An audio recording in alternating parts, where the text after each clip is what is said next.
In the first episode of the AP Euro podcast, we will be talking about the Renaissance along with the Age of Exploration and their effects throughout Europe. So for some background, before the Renaissance, Europe was in the Middle Ages and known for their lack of technological or artistic achievement. In this period, the Roman Catholic Church was the main authority until two events happened, the Crusades and the Black Death. Firstly, the Crusades allowed ideas to be transferred from the Islamic world to medieval Europe, and the Black Death killed so many people that it led to a labor shortage. This resulted in improved conditions for workers and a reduction in serfdom for many peasants. All these events set the stage for the big rebirth of Europe and the Renaissance. This revival, study of, and improvement upon ancient Greek and Roman texts were brought over from the Middle East after being preserved by Islamic scholars. They kick-started the golden age in European arts, technology, and culture with innovations such as printing, banking, and the creation of countless artistic masterpieces. Secularism took hold, weakening the power of the church, and new economic innovations gave rise to the middle class, further weakening the power of the nobility. So to learn more about where all of these started, Sadiq will give a short history of the Italian Renaissance, followed up by a description of its effects across wider Europe and the Northern Renaissance. Thank you, Sabrina. The Italian Renaissance, which began in the 15th century, marked a significant culture and intellectual shift in Italy that later spread across Europe. This period saw the revival of classical texts, emergence of humanist values, and the rise of new science and secular perspectives. The Renaissance led society from medieval to modern times, characterized by national consciousness, political centralization, and urban economies, and not to forget the dominance of secular thought. The creation of city-states like Milan, Florence, Venice, Naples, and the Papal States, or aka the Pope States, became prominent due to evolving economies. These city-states introduced a new class known as the urban rich, comprising local nobility and novure, or new, rich oligarchies. Oligarchies gained power and used strong men to maintain order, sometimes employing oppressive tactics. Diplomacy also emerged as warfare and political turmoil increased.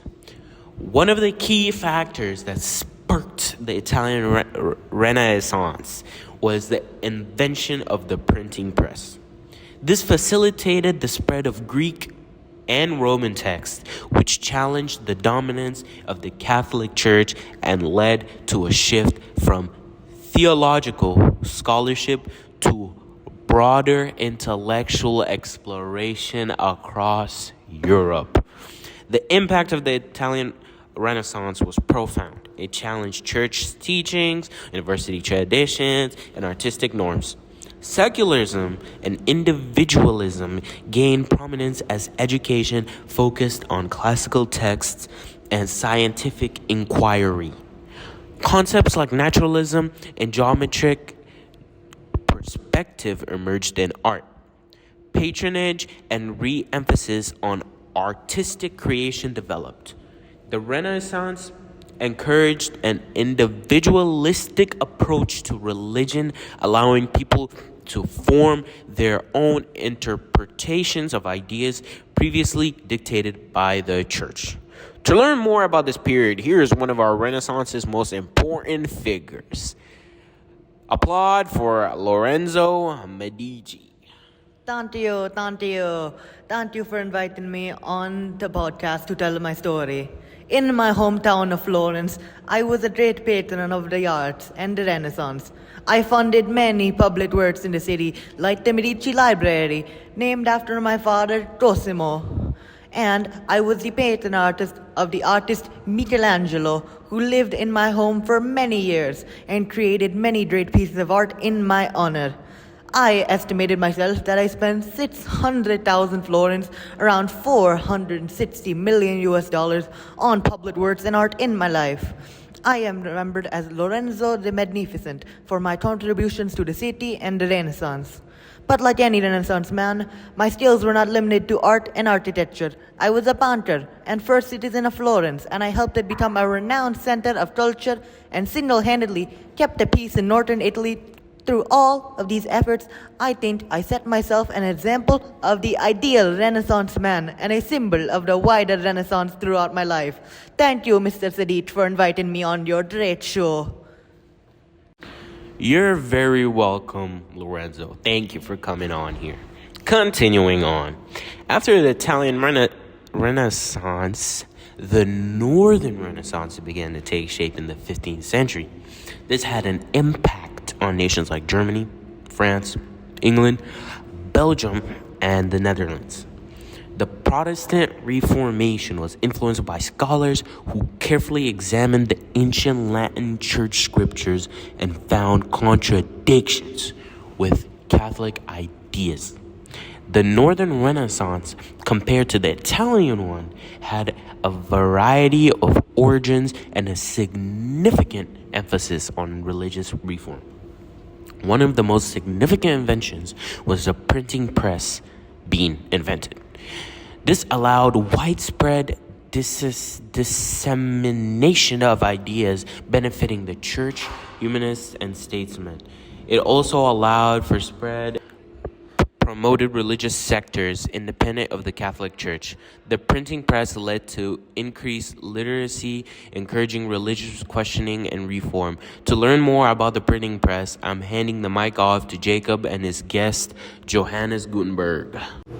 All right, thank you, Sadiq. I'm going to be talking about the printing press, and to help me, I brought back the inventor of the printing press himself. So please welcome Johannes Gutenberg.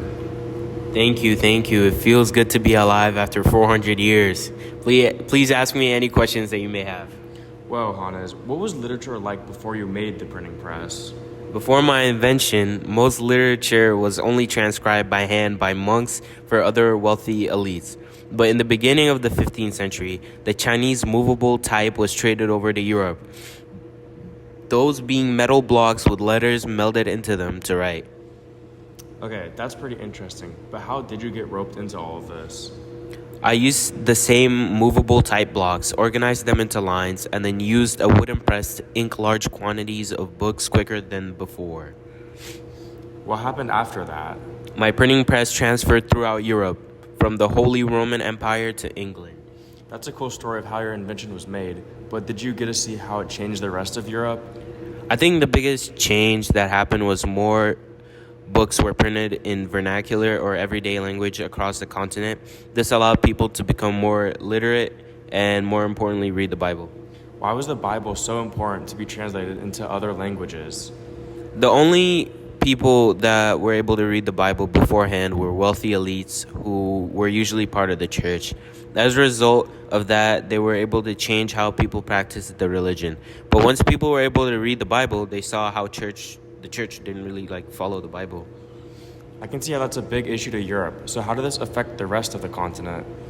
A man named Martin Luther started to write pamphlets in German about how Christians needed only the Bible to be Christian, not the priests of the church. This resulted in a schism in the church called the Protestant Reformation. That's crazy how an invention about printing blocks is able to transform the view of a whole religion. Indeed, and thanks to me and my invention, it was possible. All right, well, thank you, Mr. Gutenberg, for your help, and I will be handing this over to Anaya to talk about the new monarchies of the era. In this new age of new monarchs, there was a struggle of sovereignty within certain states, resulting in a central role in the creation of new political institutions. New monarchs like Louis XI, the Spider of France, King Henry VIII of England, and Ferdinand and Isabel of Spain. These new monarchs laid the foundation of monopolies on tax collection, and subjecting the nobility, military forces, justice, and religion. Let's get started with Louis XI. Before Louis, his father, King Henry VIII, was left with France in a poor state. France became this way after their 100-Year War, while kings had to use their position to centralize state power by using land taxes called taille. They even used royal income to establish an army that would increase royal power. Things like this helped bring back the shine of France. With the start of Louis XI's ruling, he was able to weaken the power of the aristocrats, which strengthened the power of the king. Louis was able to transfer the monarchy to a new and improved country, as establishing his country as a dominating power. The next new monarch is King Henry VIII. He had an advanced military conquest and political mindset, unlike other kings. His ruling was a reign of transformation for England to be a strong country. He used tactics like the use of diplomacy to avoid expensive wars and avoiding overtaxing the landry, as making sure the impoverished in the elite counties got justice. King Henry VIII wanted to make England a country of success, peace, and equality. In the end, he was able to make England in his image. Ferdinand and Isabel of Spain. This new monarch began with their marriage to start the process of unification and consolidation of power. They used strategies of using national tax to begin a centralized power and limiting the powers of nobles, with corriges in Spain, along with the use of inquisitions to consolidate their power. This tool was to root out heresy and to expand the kingdom's religious unity. So they forced Jews to Christianity, and if not, they were expelled. This was to create a uniform Christian population in their country. This union even had a strong constellation of military power with the state of military campaigns. This military campaigns helped financially back the voyages of Christopher Columbus, which elevated Spain to a world power. These monarch countries were in a state of struggle to later become powerful, successful countries because of the leadership of their new monarchs. All right, thanks, Anaya. Well, a couple of days ago, I was going through my great-grandpa's attic, and I found this chest full of journals and notebooks from Europe, so I wanted to go through them and just read some of them. The first one here is from the Diary of a Pilgrim, and it says, October 15th, 1620. I'm still on the Mayflower. Master Jones says we're about a month away from landing in the New World. But honestly, I do not care where we land as long as we just get to land. I went onto the ship to escape being burnt at the stake for being a Protestant, but I barely even had the time to actually practice it. Instead, I've just been throwing up overboard. Hopefully we get to the New World soon enough so I can start a new life with the freedom that I deserve. The next one I found is from the Diary of a Portuguese Trader. It says, I spent days trying to find a new trade route to get to the Indies after those Ottomans took over our trade routes to there. Our crew asked the king to be able to sail across the tip of Africa so we can get to the Indies. We've heard news in every port we've been to about the riches we'll find once we get there. All I want from this voyage is to show the rest of the world the strength of the Portuguese and to bring back spices, gold, and soap for my king and queen. Most important is the gold and silver we'll find, since it'll prove to those Spaniards how strong our kingdom is versus their weak armada. I'm forever indebted to them for allowing my crew to go through this voyage. And last is the Diary of a Spanish Sailor. It says, this ship is going to be the most successful voyage to the New World, I can already tell.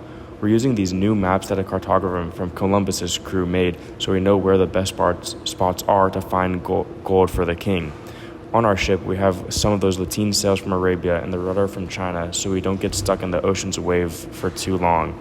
Finally, we don't have to rely on those night stars to guide us since we are able to use the compass and astrolabe from Asia to do the job for us. All of these things make the voyage so much easier than before. I don't think the strength of Spain would be the same without them. Well, that was in some interesting reads. For the next segment on the colonial rivalries caused by this expedition, I'm handing it over to Priya. Okay, thanks, Jacob. Because of the growing belief in mercantilism, European countries began to compete for trade and started establishing territories in the New World. In the late 1400s, Spain and Portugal both had territories in South America, and they agreed on the Treaty of Tordesillas, which split their land. However, other European states did not consider themselves bound by treaty and began their own explorations in the New World. The Dutch established two trading companies, the Dutch East India Company, which focused on Asian trade and establishing a presence on the Spice Islands, and the Dutch West India Company, which established New Amsterdam. The English did not establish any colonies in the Americas until 1607, when they established Jamestown, Virginia, and by 1670 they had many other colonies. They also established the British East India Company to expand trade to compete with Portugal and the Netherlands. In 1534, Jacques Cartier became the first European to explore the St. Lawrence River and helped establish French claims to the territory.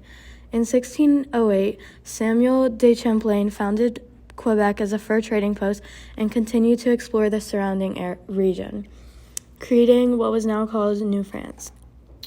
Conflict first started between these countries outside of the Americas when the Dutch forced the Portuguese and English out of the Spice Islands and took control.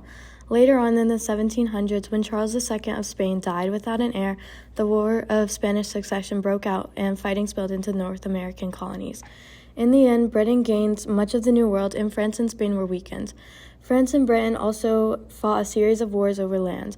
One of them, the 7 Years' War, resulted in France losing large amounts of land, and after that they controlled very little of the North American colony. For more on the trade made possible by this system, I'm handing it over to Danny to talk about the Columbian Exchange. All right, thanks, Priya. Christopher Columbus was born in 1451 in Genoa, Italy. He is famous for discovering the New World. However, most people think that he discovered the now United States, but that is not true. Although he was the first person to spot the Bahamas. He called the people on the islands Indians because he thought that he'd reached the Indies. Today, Columbus is known for his brave journey to the New World, but receives controversy for his effect in the exploitation of natives centuries after. Another effect of his voyages was the Columbian Exchange. This exchange refers to the trade of goods between the Old and the New World. The Columbian Exchange had good and bad effects. While it increased food production and trade across the globe, it spread disease and slavery. Let's talk about the African slave trade. The African slave trade was one of the many results of the expanding Atlantic trading system and colonization of the Americas. It all originally started with the Portuguese bringing their first cargo of enslaved Africans to Europe in 1441. As the exploration of the trading system boomed, an increase of crop workforce was needed. Plantations had a large labor-intensive crop business with items of rice, sugarcane, coffee, and cotton. In the 16th to 17th century, Europeans established a plantation-based economy in the Americas. The plantation owners saw the indigenous people as slave laborers and forced them into harsh labor. Soon later, they began to die off from the spread of European diseases and their harsh treatment. The Europeans then saw the indigenous to be a lost profit, so they decided to use Africans. As the plantation produced more crops, the prices decreased, to then making people buy it more often.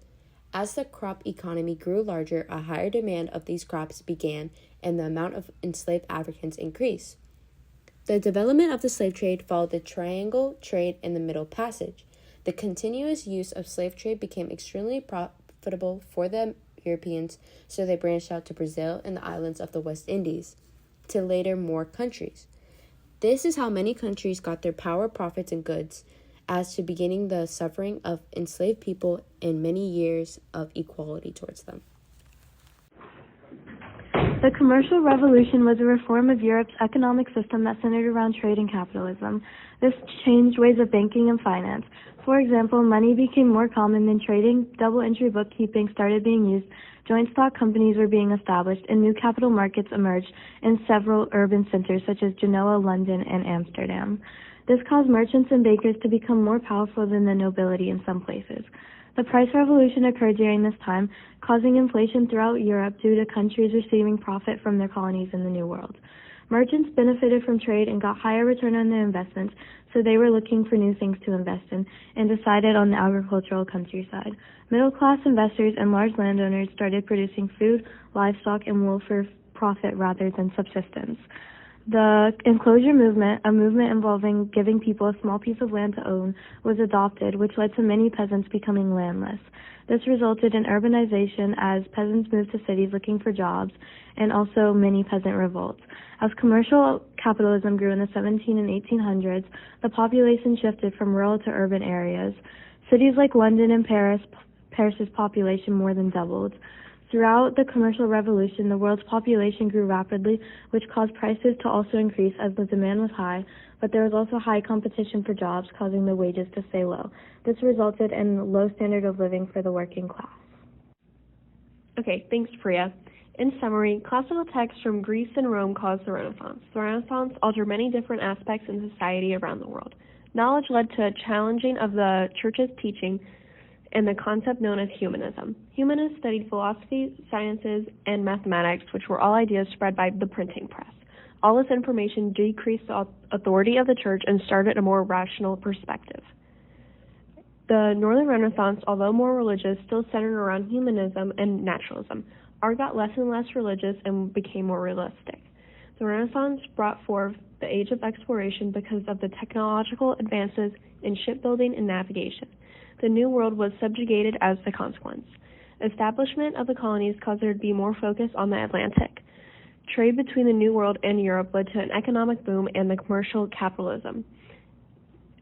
Political power shifted from noble owners to people with education and skills. This allowed monarchs to gain power and create modern states. All of these changes resulted from the Renaissance.